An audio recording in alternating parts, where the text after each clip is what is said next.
So we have a whole night of programming planned. We're going to do a bit of this, put a few of the creators that are in our network on the spotlight, and then we're going to end with a party, an old-fashioned party. And with that, I'm going to pass it off to Jeff. If you guys don't know Jeff, he started a company called Malka. He's scaled it to over 200 employees, sold it for $75 million a few years ago. He's a badass. He's going to tell you a bit about what he does and, you know, what's going on for the rest of the night. So let's give him a round of applause. Thank you very much.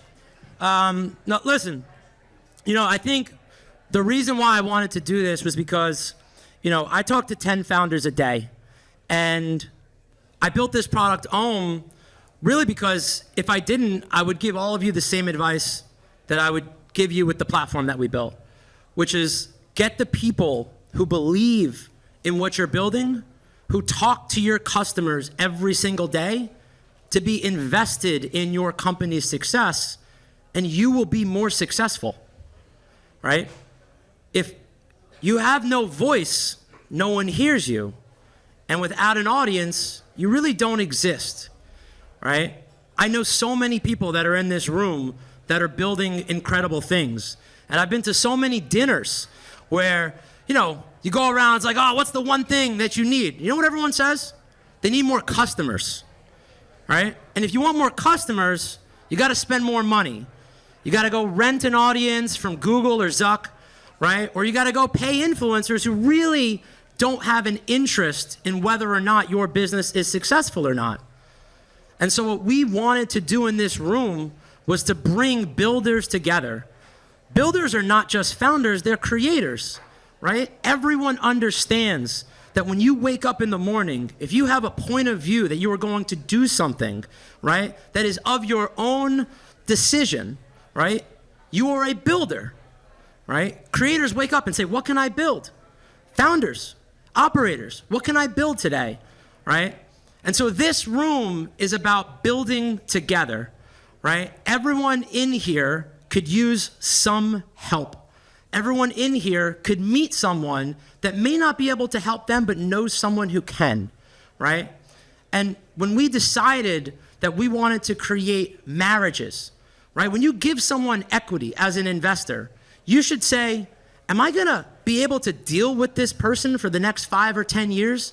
Are they gonna be up my fucking ass and asking me questions that are not helpful, but just wanna check their balance sheet? And that's no different than a creator. You want to give someone a piece of your business, right? That's because they believe in what you're building and you believe that they are helpful to helping you be successful. So this is what I hope is the first of many gatherings, right? There was a lot of people that wanted to show up, and we looked at every single person here. And so just know that this is a curated room and you deserve to be here, right? But if you don't take advantage of being here, if you don't listen, if you don't learn, if you don't meet someone, then why fucking show up, right? So hopefully in the next hour, we're gonna have a really incredible chat with some incredible people that I've gotten to know. Andrew is gonna take us home with some badass conversation. And then if you guys saw in the email, I just asked founders to show up and give something. And you know what? People showed up with some badass giveaways.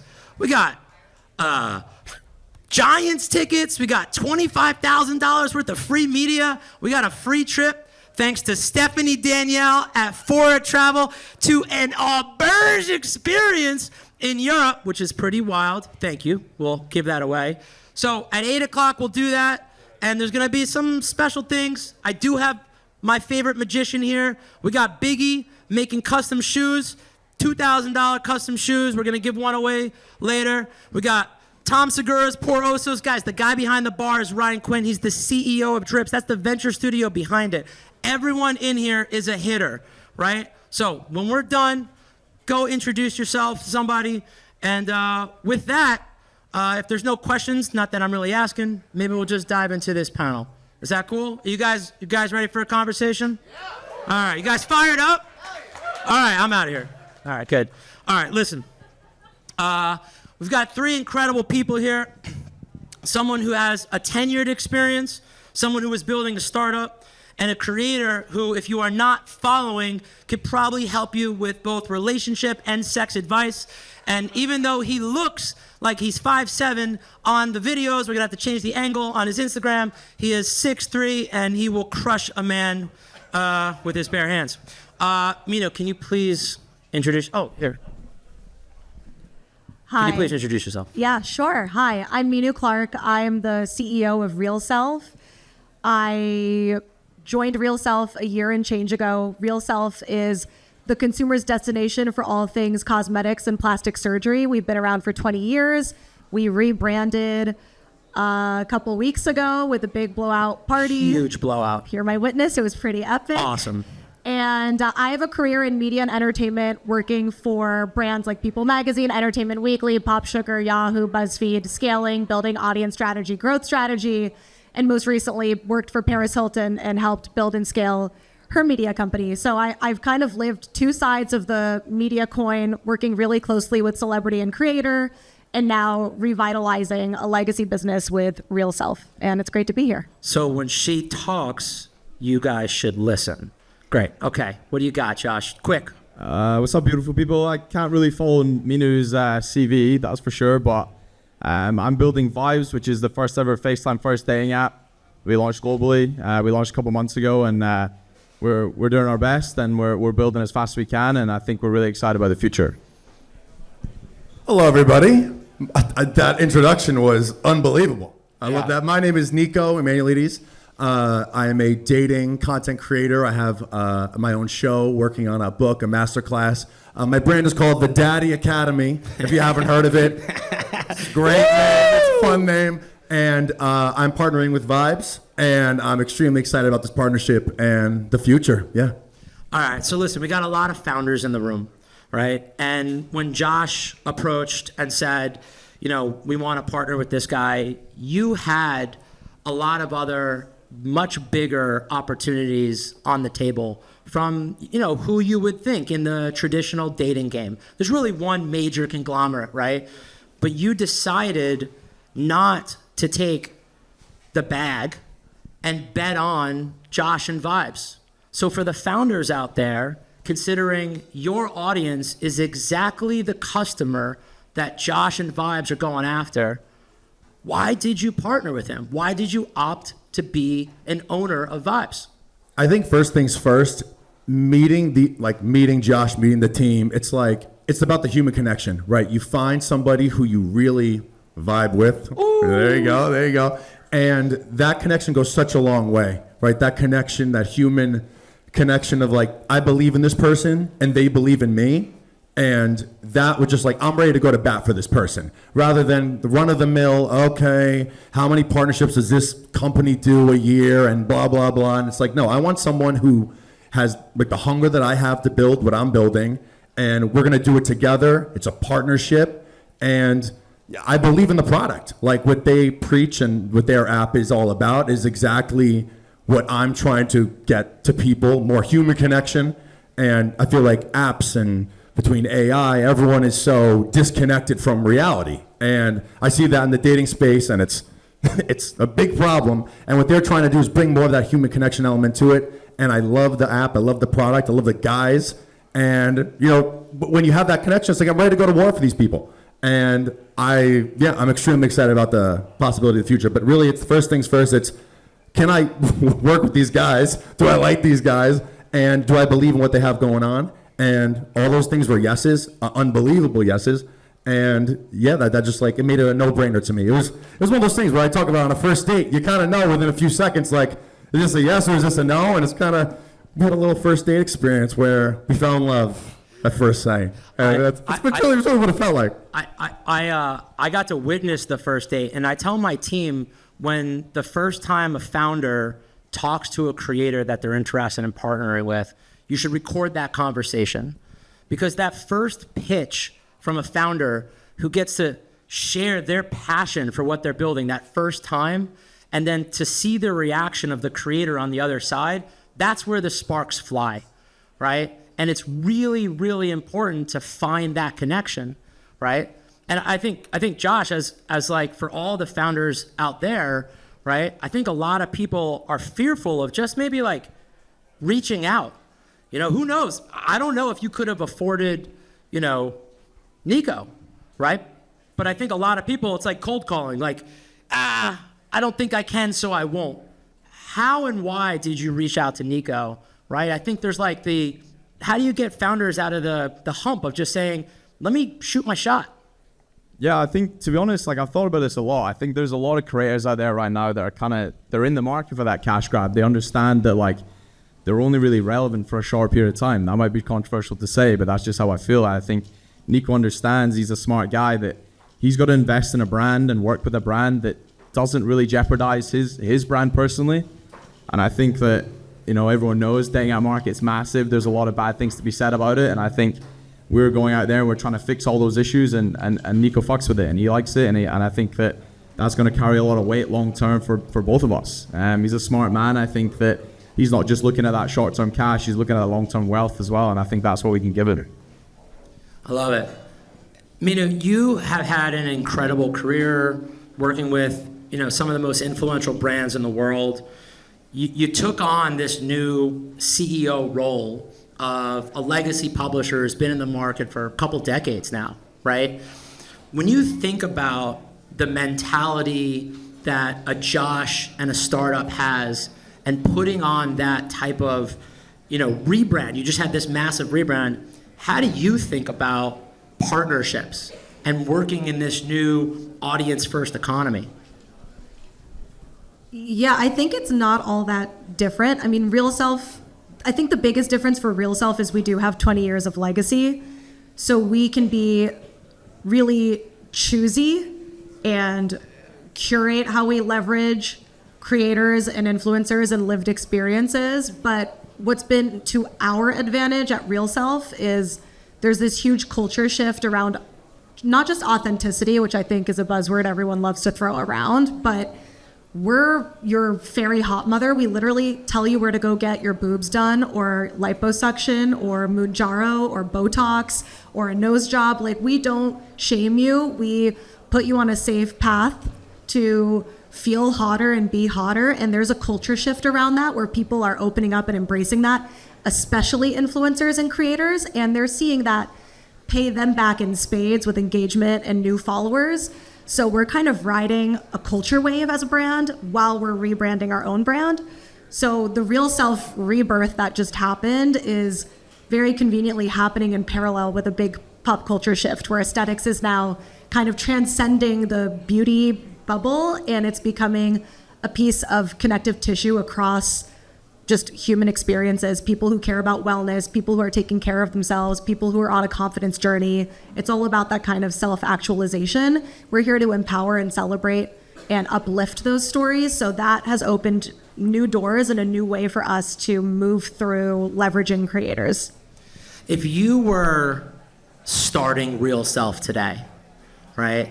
My belief is that every company should have creators on the cap table, either as advisors to help you with social strategy, content strategy, influencer marketing. Someone should be in your ear helping you with the most important thing today, or as ambassadors and co-founders. How would you reframe or kickstart if I wrote you a check for $5 million to start Real Self today? What would you do? What would your playbook be? There's someone out there that's thinking about it. You've worked with Paris Hilton, you've worked with the best brands, you understand the power of influence. What's the playbook? I mean, I think brand storytelling is shaped by lived experiences with that brand. A lot of that is powered through the creator economy and influencers who believe in the product and live and breathe it authentically as themselves. So I do think these days when you're building and scaling a company, it's no longer an afterthought or a siloed marketing team that thinks about creators or influencers. It's kind of the main character in how you build scale and build relevance. It's a huge piece of how we're rebranding Real Self. I mean, you saw at our event, it was packed with creators and influencers getting treatments, interacting with our doctors, posting about their experiences, living and breathing our new brand presence. So I think it's no longer an afterthought. It's no longer like this kitschy marketing ploy. It's pretty much your bread and butter when you're trying to scale and build authentic relevance quickly.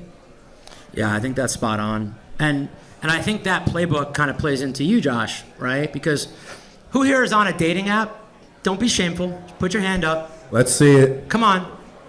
Okay. Oh, we got a lot of happy couples out there. That's nice. Guys, That's encouraging to see. Nico's single, I think.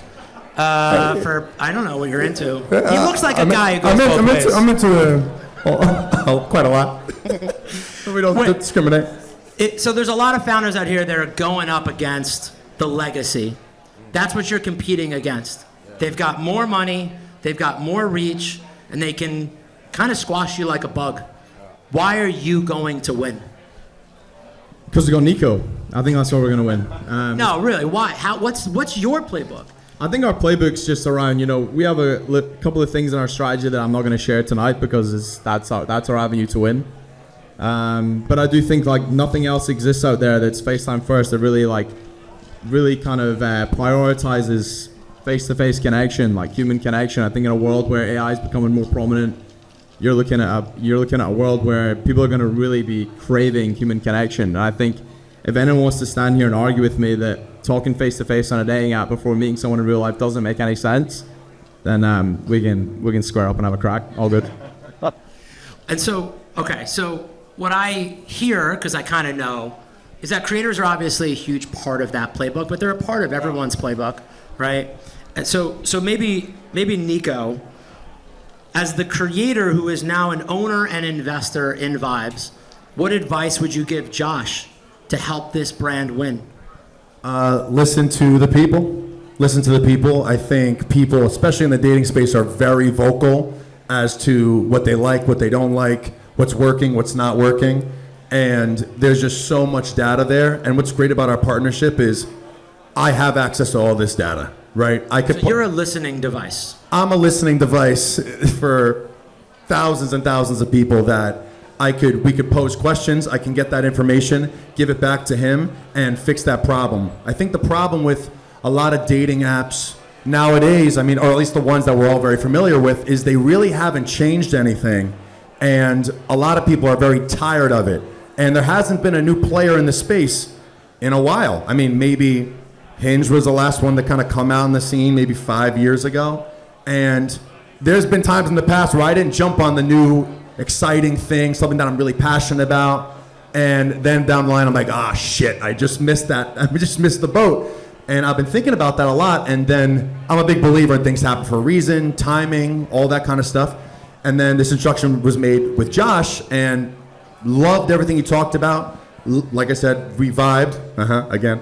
And it was just like, this feels like the future of where dating apps can go with the utilization of AI and all that kind of stuff. And I'm not going to say what he has cooking, but his marketing strategy and how he's trying to separate himself and Vibes from the rest of the pack of these dating apps and whatnot is going to blow everybody away.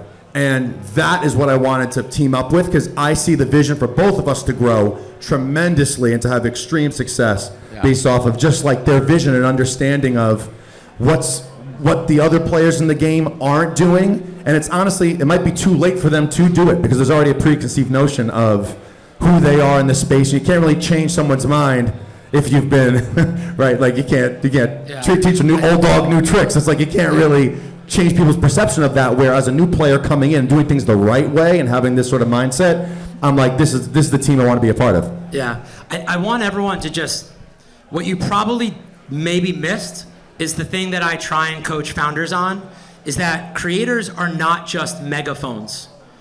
They listen to your customers every day. They are in the comments. If you're a founder building an ice cream brand and you're trying to figure out what flavor, Nico's got 500,000 followers, you could ask, hey, what do you guys think? Should I do chocolate or vanilla? And then you want to build publicly as a founder. You want people to follow along on your journey, but if you don't have the personality or the skill sets to talk, go find someone that can. And so I think that's really valuable insight, that like what you get to see every day now gets to transfer to the founder to decide how you want to action that, right? Yeah, I think that that's an amazing point that I think a lot of these founders may not realize, it's like the listening device of these creators. People are just like, okay, pay for views. But like, when I do a Q&A on my Instagram story, thousands and thousands of DMs. It's like, let's ask the questions that you guys want to hear the answer to, and I'll give you the answers. I'm thinking about building this. What do you guys think? Right. One of the things that I really want to know, since you had a chance to work with Paris Hilton for a really long time, I think there are creators, and then there's the next echelon of celebrity, and some creators get to celebrity. Is there one piece of advice that you could give a founder who's thinking about working with a celebrity, someone at the scale of Paris Hilton as a founder, right? You've seen the other side, right? What's been like maybe a learning, right? When I think some of these founders who are venture backed, Series A, Series B, and they're like, okay, I need a Paris Hilton level person to take us to the next level, right? How does that look? I think it comes down to authentic chemistry more than just credentials. Paris Hilton's massive. I mean, you could go to, a desolate village with no Wi-Fi and somehow everyone knows who Paris Hilton is. So she has an unfair advantage, but the partnerships and brands that we worked with, including startups that she even ended up investing in, what made those successful is because she had genuine and authentic interest in whatever the product was. It wasn't force fit together. She's not QVC. Your creators are not QVC. You really need to find people who I think resonate on a personal level with what your brand is doing, and then the selling becomes natural. I think if there's one thing we've noticed with digitally native audiences and younger demographics, they can sniff out bullshit. Like, they're scrolling through their feed a million miles a minute. It's hard to find something fun-stopping. They can tell when it's a bullshitty hashtag paid, hashtag sponsored moment because they wanted to maybe buy a new purse, but it's not a brand that creator cares about, and the engagement and numbers reflect that. So I think finding authentic resonance with the talent you tap, whether it's Paris Hilton caliber or a micro influencer who has a really niche but rich and engaged audience, that's the key to me. I think authenticity is the pull out there. It's that if you guys are the customer. You're in your feed every day. You can sniff out when something just feels like an ad, and you skip ads, right? And I think my belief, and I hope Nico gets a chance to do this, which is like he gets to tell his audience that he believes so much in what you're building that he was willing to invest in it, right? And hopefully those fans get to come along on the journey and ask, why, Nico? I listen to your dating advice all the time because you're a handsome 6'4" fella, right? I don't know why this guy's got the best dating advice, but just keep gassing me up. I love it. Just keep it. He's a good-looking guy. I'm nervous. I don't mind. I won't say no. No. All right, so listen. I got one last question for each of you because I think you're all in a different state, right? We have creator, we have startup founder, and we have CEO, badass exec of a brand that really is being revitalized. So right now, what is the biggest hurdle that you face in making Real Self the household name that you've been tasked to make it? Other than like a 20-year-old tech stack, which is a whole different problem that if you're a really new founder, you don't have. But if you want to commiserate, you can find me later. Sure. I mean, I think it's really modernizing how we market Real Self. Like, we have the luxury of being 20 years old, which is awesome. Like, we don't have the volatility of Vibes, which is brand new and still is proving its product market fit. It's still scaling. It's still tapping influencers. It's still in its building and early growth stage. We kind of have our training wheels off. The scaffolding is off, which is a luxury, but at the same time, it's a little bit of, I don't want to say a curse, but it can be a limitation in how we market. So we have to rewrite all of our playbooks. A lot of it involves influencer marketing and tapping the creator economy strategically. A lot of it involves revitalizing our tech stack. So for us, I think it's just strategically modernizing and meeting the modern beauty consumer, because that's evolved a lot since we were founded in 2006. Josh, you are, like many of the people in the audience, I think, trying to build something incredible, right? You're trying to change, the face of dating, and you are really early and still trying to find product market fit. So what is that hurdle right now in this stage of the business that you're challenged and your team are challenged with every single day that might relate with this audience? And then how are you solving that? Yeah, it's a good question. And like I said before, we got a couple of things coming out over the next few months for the rest of the year that I can't share tonight, but I think we've solved that problem. So what's the problem though? Is it more customers? I think it's brand awareness, and obviously you're going up against some big conglomerates that've been around for such a long time, and I think that's why a lot of these early stage dating apps kind of just fold after a couple months because they just can't compete.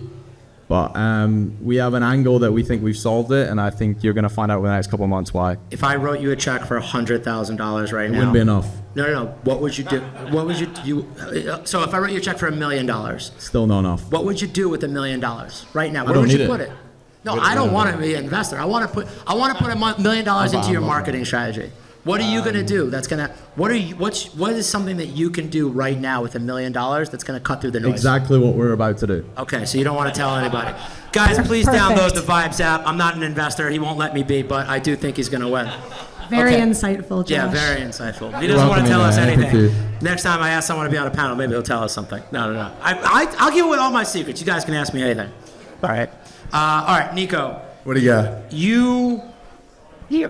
You're trying to figure out how to turn this into a business, right? And I think a lot of creators, it's funny, the word influencer, I used, was a terrible word, right? Yeah. But what I really think influence is trust, right? You have influence, and that means that when you talk, the people who trust you listen. Followers are not fans, and fans are not customers. You said you're writing a book, you said you're building a masterclass. How do you turn your followers into fans, and then fans into a customer of whatever you're building or whatever you're invested in? Love the question. I think where a lot of online creators go wrong is that they're thinking all about me. I gotta get more followers. What could I do to get more popular? It's not about you. It's about what are you doing for other people, right? People want value. People are on their phone because they want something. It could be a laugh. But in my case, it's giving advice, heartfelt advice to people. And it's really easy to go from giving the advice to people, doing it in my own sort of comedic tone and building sort of a connection with my audience that way. And then from there, I can kind of pull back a little bit, show more of my life. Now, they trust me because I've given them what they want. They want the dating advice, they want the help, and they want somebody who actually cares about them.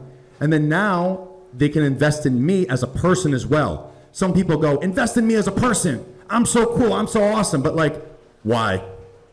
I don't know, why?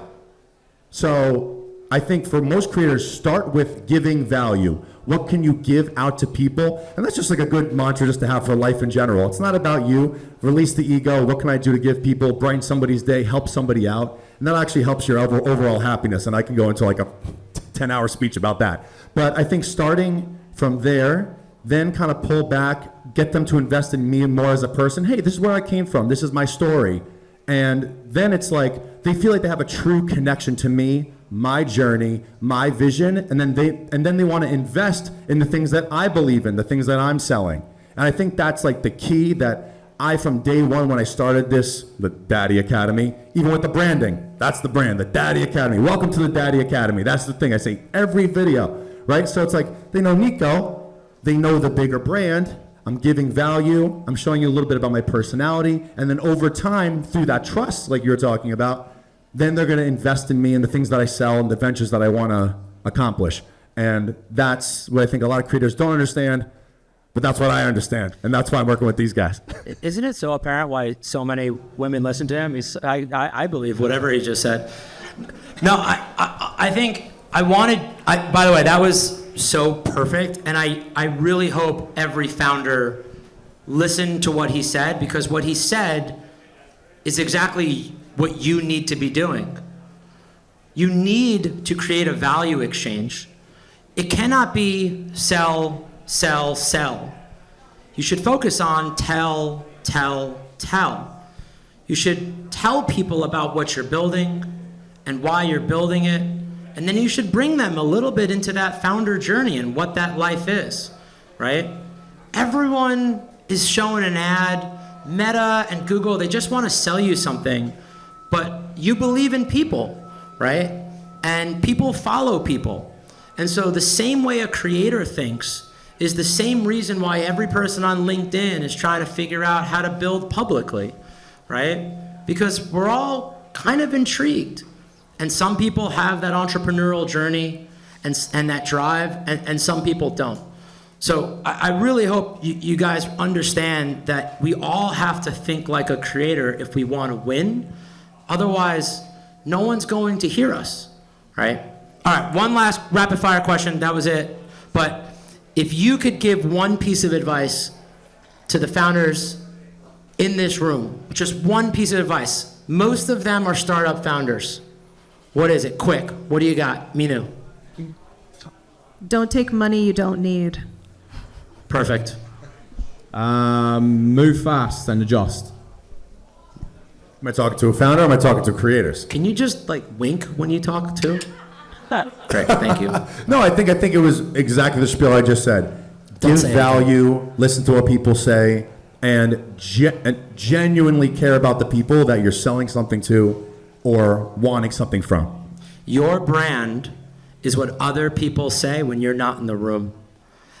When Nico said I start every video with Daddy Academy, that's a hack, right? Because you can only be famous for one thing. And when people talk about what you're building, what are they gonna say?